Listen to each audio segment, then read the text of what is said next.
Olmos, Puerto de Villa de Pomalca, Tumán y la tierra de los brujos. ¡Alas! ¡Oiga! Dice que vive el departamento de Lambayeque con su capital Chiclayo, Montepuirreque. Flor del norte del Perú, aquí Chiclayo, flor del norte del Perú. Buenas tardes, amigos. Regresamos nuevamente con Destape Televisión. Y creo que es importante revalorar lo que significa el rol, el papel de las investigaciones sociales, de lo que es la antropología en esta parte del país. Y qué mejor que don Pedro Alan Mariñas, reconocido estudioso, investigador de las costumbres, tradiciones, de la cultura, del folclore de nuestros pueblos, esté acá con nosotros. Don Pedro, ¿cómo está? Buenas tardes. Bueno, buenas tardes. Estoy yo pues impactado de varias cosas que en las últimas semanas he podido ser testigo, ¿no? Presencial, actor de alguna manera, pero para dar cuenta de lo que está pasando, ¿no? En nuestro Lambayeque, en la parte alta, en la parte media. Y eso reconforta en el sentido que hay todavía, ¿no? Potencialidades, hay cosas dormidas y solamente esperan que alguien tenga iniciativas y las desate, porque están ahí felizmente, no se han terminado y están todavía vivas, ¿no? Eso es lo que se llama pues la cultura viva, a la espera de alguna iniciativa, ¿no? Privada, estatal, ¿no? O como en este caso, que viene desde afuera también, ¿no? De pronto, don Pedro, más allá del panteísmo, de pronto más allá de lo que significa la influencia de el agua, de las lluvias, de otro tipo de manifestaciones naturales, en relación a esa interacción que ha habido con las culturas en el país, las culturas prehispánicas básicamente o precolombinas. ¿Cómo va este tema de la relación con el agua? ¿En qué medida esta simbiosis interactuante entre el hombre que habita un medio y la presencia del agua siempre han sido fundamentales? Bueno, permítame, mire, compartir una preocupación o una reflexión, ¿no?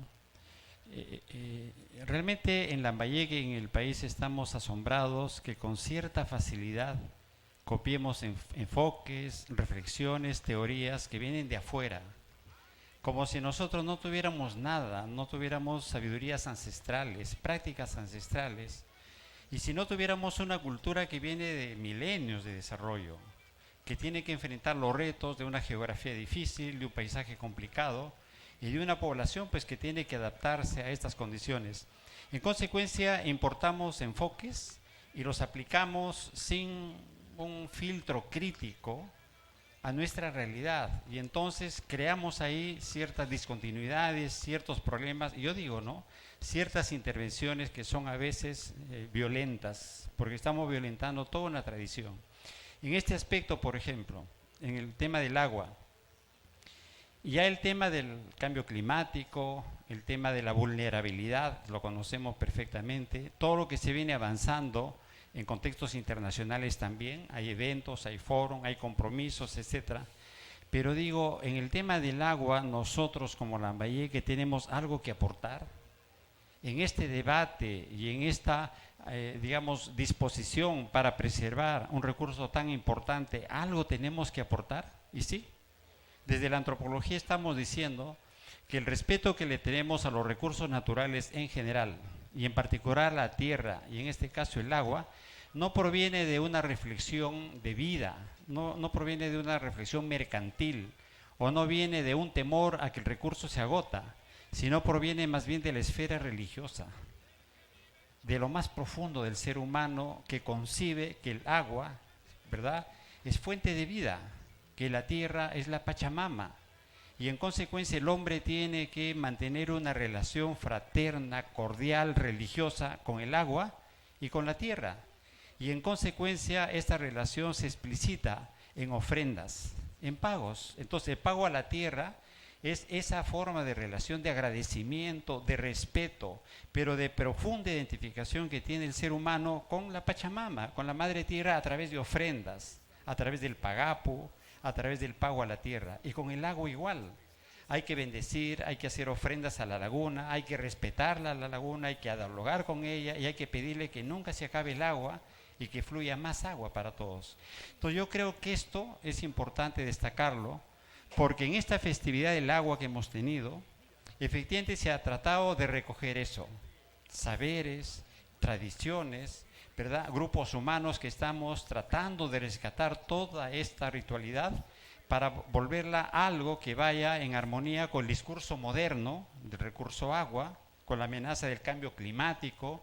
Y ahí entonces hemos visto emerger, ¿no?, de las profundidades de nuestro Lambayeque, pues a los soberanos de antes, ¿no?, los soberanos Muchik, el señor de Zipán, el señor de Sicán, el señor Nailán, etcétera, con toda su corte de curanderos, etcétera, etcétera, para hacer entonces una ritualidad, es decir, recuperar el carácter sagrado de este recurso natural tan importante como es el agua, ¿no? Yo creo que hay una reflexión importante que quería yo compartir. No todo es copy y pega, pues. ¿Qué Algo tenemos que similitudes, aportar. efectivamente, don Pedro, pero ¿qué similitudes usted puede encontrar en el tiempo, haciendo una línea de tiempo de repente, y sobre todo de carácter geográfica, entre culturas milenarias como la cultura china, que sin el río amarillo no se podría explicar, la cultura india, que sin el Ganges no se podría explicar, o la cultura egipcia, que sin el Nilo y sobre todo su gran delta no podría explicarse, porque para los egipcios el Nilo era un don de Dios? ¿Cómo podríamos de alguna forma extrapolar o hacer un diálogo entre esas culturas y nuestra cultura milenaria peruana? Sí, yo creo que ahí hay un trasfondo de todos ellos, que a los ríos, a las fuentes de agua, le otorgaban ese estatus, ¿no?, de religiosidad, de algo sagrado, que merecía pues el culto, ¿no?, de los seres humanos, desde el rey, desde el gobernante, hasta el último habitante. Y esa buena relación es lo que facilitaba el equilibrio, que el río no se seque, que el río siempre traiga agua, y cuando traían demasía, pues había que hacer ofrendas, a veces humanas, para aplacar esas iras. Y la explicación estaba que ese desequilibrio ha sido causado por un pecado, por un daño que la humanidad ha hecho. Eso también lo hemos tenido en la historia peruana, en la historia de Lambayeque, en el periodo prehispánico, de tal manera que la ritualidad respecto al agua ha sido toda una constante, ¿no? Creo que los arqueólogos, por ejemplo, cada vez están descubriendo que en sitios arqueológicos, en las huacas que le llamamos normalmente, cuando ellos investigan, desentierran, ven siempre que hay canales, ductos que pasan de un lado a otro como una especie de ritualidad, ¿no?, del agua. Tenían que entrar a los lugares sagrados para ser objeto ahí de rituales muy especiales para que luego pueda fluir a su destino. Entonces creo que esto, mire, nos da otra dimensión del recurso agua. Ya nos lleva a un estatus de mayor respeto. Ya no es simplemente el cálculo mercantil de que es caro, de que hay que pagar más o de que hay que cobrar más por su uso, sino hay que preservarlo porque es algo religioso, algo que va con nuestra vida. Y entonces la actitud del hombre es mucho más profunda que un simple cambio de mentalidad, ¿no? Interesante y muy importante, don Pedro, siempre escuchar que usted nos haga este tipo de explicaciones de carácter científico-social, porque nos ayuda un poco a redescubrir algunas cosas que a simple vista el común de los mortales no podemos percibirlo. Pasando ya a otro tema, usted está llegando en esos momentos de la cuatricentenaria ciudad de la tierra de la doble fe, Ferreñafe, que está de aniversario.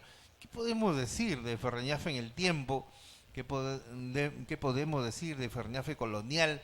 ¿Qué podríamos decir del Ferreñafe de hoy? Bueno, yo aprovecho este espacio para saludar, ¿no?, a todos los ferreñafanos nacidos, residentes en esa tierra, que viven allá en su Ferreñafe, o están repartidos pues en Chiclayo, en Lambayeque, en el norte y en el mundo. Sí, Este día 13 de diciembre es para ellos un día muy especial porque coincide pues con el aniversario de la ciudad de Ferreñafe, que está vinculada pues a esta santa, ¿no?, que tenía unos hermosos ojos Y creo que las ferreñafanas tienen todas Creo hermosos que ojos. le han sacado a la Virgen, ¿no? Claro, y que cierta vez cuentan que un joven pues se enamoró de los ojos de la santa Caramba. y ella en un acto de renuncia terrible lo que hizo es se sacó los ojos y se lo envió en una bandeja para no estar en este tipo de cuitas, ¿no? Cuitas mundanas. Así es que esta oportunidad sirve pues para reflexionar en una provincia que justamente es representativa de esta relación buena que debe existir entre costa y entre sierra. Creo que Ferreñafe no puede progresar, no puede ser pensada si es que no dialoga, si es que no conversa, si es que no se siente, digamos, de dos mundos, el mundo andino, el mundo quechua y el mundo de costa, el mundo muchique, el mundo de Ferreñafe tradicional. Creo que ese diálogo se está dando. Yo veo en los ferreñafanos en los últimos años que hacen esfuerzo por subir a la sierra, que empiezan a tratarlos mejor, que empiezan a aprender el quechua, ¿Y cómo van que esas empiezan a vías enviar a profesores así especialistas en bilingües? quechua, ¿no? ¿Y cómo van esas vías de acceso, don Pedro? Porque imagínese, podríamos hablar todo lo que usted dice que nos parece muy importante, pero sin carreteras de penetración, sin vías de acceso que nos permita llegar a todo Incahuasi y a todo Cañaris, pues sería una cuestión un tanto quimérica, ¿no? Sí, pues por eso yo digo, felicito esa primera actitud, ¿no? Que Ferreñafe se entienda como provincia con dos zonas. Y de ahí viene entonces la otra conclusión. Para desarrollarse como provincia hay que desarrollarnos abajo y también en la parte alta. No podemos tener un desarrollo sostenido abajo si es que en la parte alta hay pobreza, hay falta de comunicación, hay falta de actividades económicas dinámicas. Entonces las carreteras juegan pues un papel importante. Y Fundamental. mire, Edwin, ¿cuánto hemos sufrido todos nosotros que nos íbamos a la serranía tiempo atrás? Carreteras malísimas, era un viaje desesperante. Ahora se ha mejorado, usted puede ir desde Ferreñafe hasta Incahuasi pues en 3 horas y media, rápidamente, pero ¿qué pasa? Hasta Batangrande, un poquito más allá, Mayascón casi, tenemos digamos la vía asfaltada, saliendo de Batangrande, pero para arriba es un simple carretera firmada, ¿no? Que tiene que ser eso mejorada porque no podemos permitir que poblaciones tan importantes y además históricas como Incahuasi, como Cañaris, que son capitales distritales, no tengan una sola vía asfaltada. En un país que tiene tanta riqueza, en un departamento que está pensando en megas obras, pero no está pensando en estas carreteras que conectan a humanos que hace años necesitan conectarse mejor con la costa para abaratar sus productos, para recibir, digamos, los programas sociales de mejor manera y para que los de la costa, ¿no?, también se relacionen mejor con la gente de la parte alta, para también, pues, comprometerse en su desarrollo, en sus cuitas y ser más sensibles a la hora de tomar decisiones, Le ¿no? hacía esta pregunta, don Pedro, porque hace más o menos 12 años con un grupo de colegas fuimos a ver este tema de cómo iba la cuestión de Cañariaco y llegamos hasta el mismo Delta en un viaje sumamente agreste, escarpado, difícil, de cerca de 8 horas, de las cuales 6 horas por lo menos fueron de full Funacancoina. O sea, Sí. era una cosa terrible, era un zamaqueo permanente que llamaba al Soroche y todo.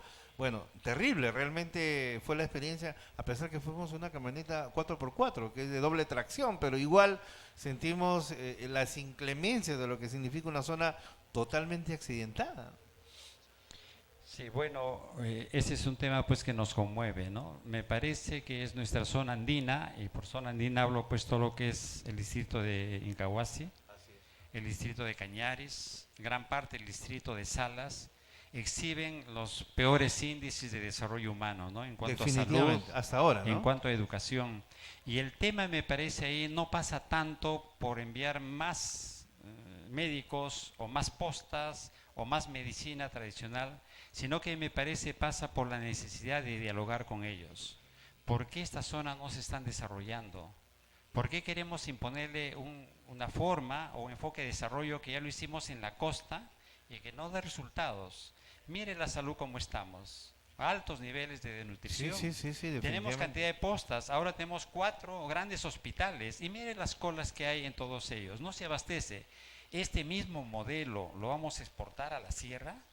o tenemos que realizar aprendizajes, evaluar lo que hemos hecho para enderezar nuestras políticas en salud, en educación, y ahí nos abre un gran espacio políticas interculturales. Basta de imposiciones culturales, basta de pensar de que somos nosotros de la costa los civilizatorios, basta que Lima siga pensando que hay que civilizar a las provincias y las provincias a los distritos. No, creo que ya se impone un diálogo intercultural. ¿Qué saberes tienen ellos para cuidar su salud?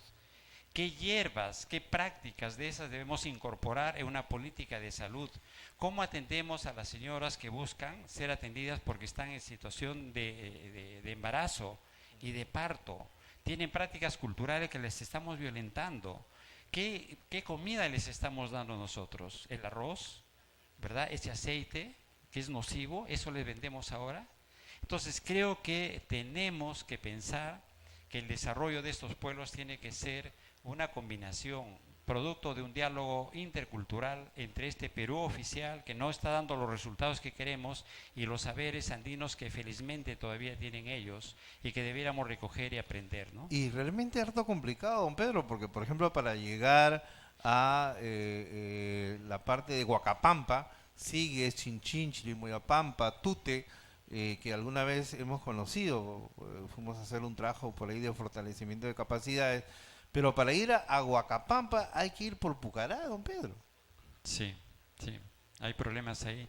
Y es que las carreteras son difíciles de llegar. Por ejemplo, tenemos una carretera que debiera unir Motupe con la zona de Colaya y de Colaya penetrar vía Chiñama, Guayabamba, estamos en la parte alta, de ahí irse, cruzar el río Cañariaco y subir a la parte alta de Cañari, que es Mamacpampa, Atunloma, y de ahí bajar a Cañaris. Pero esa carretera es el avanzado hasta cierto tramo y ahí está. Y cuando llueve, efectivamente esa carretera se bloquea y simplemente no se puede transitar durante semanas y a veces meses. La otra vía que se está abriendo es aquella que va desde Ferriñafe en ruta Incahuasi, pero a la altura de Moyán, un poco más arriba, se desvía hacia la izquierda y va a Uyurpampa. Y de Uyurpampa se va llegando a la parte alta de Cañaris, pero igual llega hasta Mambapampa, Tumpampa, y de ahí ya está bajando una carretera. Justamente ya llega hasta Cañaris, pero tiene todavía dificultades y tiene problemas. Entonces, Incahuasi en general, Cañaris y la parte alta de Salas tienen todavía problemas de la falta, de la inexistencia de una vía de comunicación pues decente, ¿no? Como se merecen ya hace tiempo los pobladores.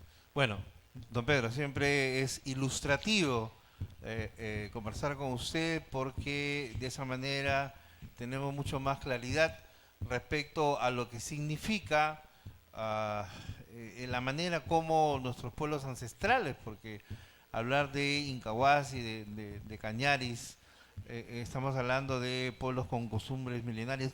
¿Cómo fue esa tradición del llenado del techo de la iglesia de Incahuasi? No sé si nos podría hablar algo al respecto, don Pedro. Bueno, creo que ya son dos actividades importantes que merecen, que tipo ya minga, merecieron, ¿no? que ya merecieron la declaración de Patrimonio Cultural de la Nación. Efectivamente. Uno es la techa de la iglesia de Incahuasi, que lo hace la comunidad campesina San Pablo, es una faena impresionante que compromete a todos sus comuneros, a grandes todos los chicos, sectores, hombres y mujeres, todas las autoridades. Es una faena impresionante donde ellos techan su templo a la usanza tradicional, con materiales tradicionales, sin clavos, sin alambres, todo es natural y todo lo hacen en una gran faena comunal que mereció, ¿no?, que fuera declarado este patrimonio cultural de la nación. Creo que es algo bellísimo. Hemos publicado sobre eso, hemos escrito otras cosas. Creo que la Dirección de Cultura también encargó trabajos y hay gente que ha hecho eso. Pero también otro elemento importante es la danza del cascabel de Cañares, que es ¿En una qué danza consiste preciosa, esa danza, preciosa. don Pedro? Bueno, es una danza que ya estaba muriendo, ¿no? Cuando yo fui a Cañares en 1986, se presentaron algunos danzantes encabezados por el cacique de Cañares, don Víctor Guamán, pero pues era un remedio de lo que era esta danza, ¿no? Felizmente él se interesó, nosotros lo asuntamos, tomamos fotografías, los animamos, hablamos de ello, y a los 2 años ya lo vimos que se recuperaba la danza. Después de 10 años que yo fui, ya los profesores se habían dado cuenta de la existencia de la danza y empezaron a preocuparse, a investigarlo, de tal manera que después de 10 años que fui, para mí fue muy halagador de que un profesor me hiciera una demostración de que sus alumnos ya danzaban y habían qué bueno. recuperado todos los pasos y la música. Excelente. Y fue un espectáculo, una escena que nunca Extraordinario. olvidaré, ¿no? Y eso se convirtieron ahora en los danzantes que ahora han sido filmados, fotografiados y han merecido ese reconocimiento A nivel del nacional. Ministerio de Cultura, ¿no? Así es que estamos un poco relacionados con esa danza, la queremos mucho y ojalá alguna vez todo Lambayeque la pueda apreciar en su dimensión, ¿no? Como tiene que ser. Don Pedro, agradecidos y reconocidos siempre por su presencia. Vamos a seguir invitándolo, ojalá antes de fin de año, para cerrar y hacer un balance del año cultural, ¿por qué no decirlo así? Costumbrista en nuestra región Lambayeque y de pronto proyectar las cosas hacia el 2020. Gracias por su presencia hoy. Muchas gracias. Sí. A ustedes también, amigos. Regresamos luego con otra importante entrevista.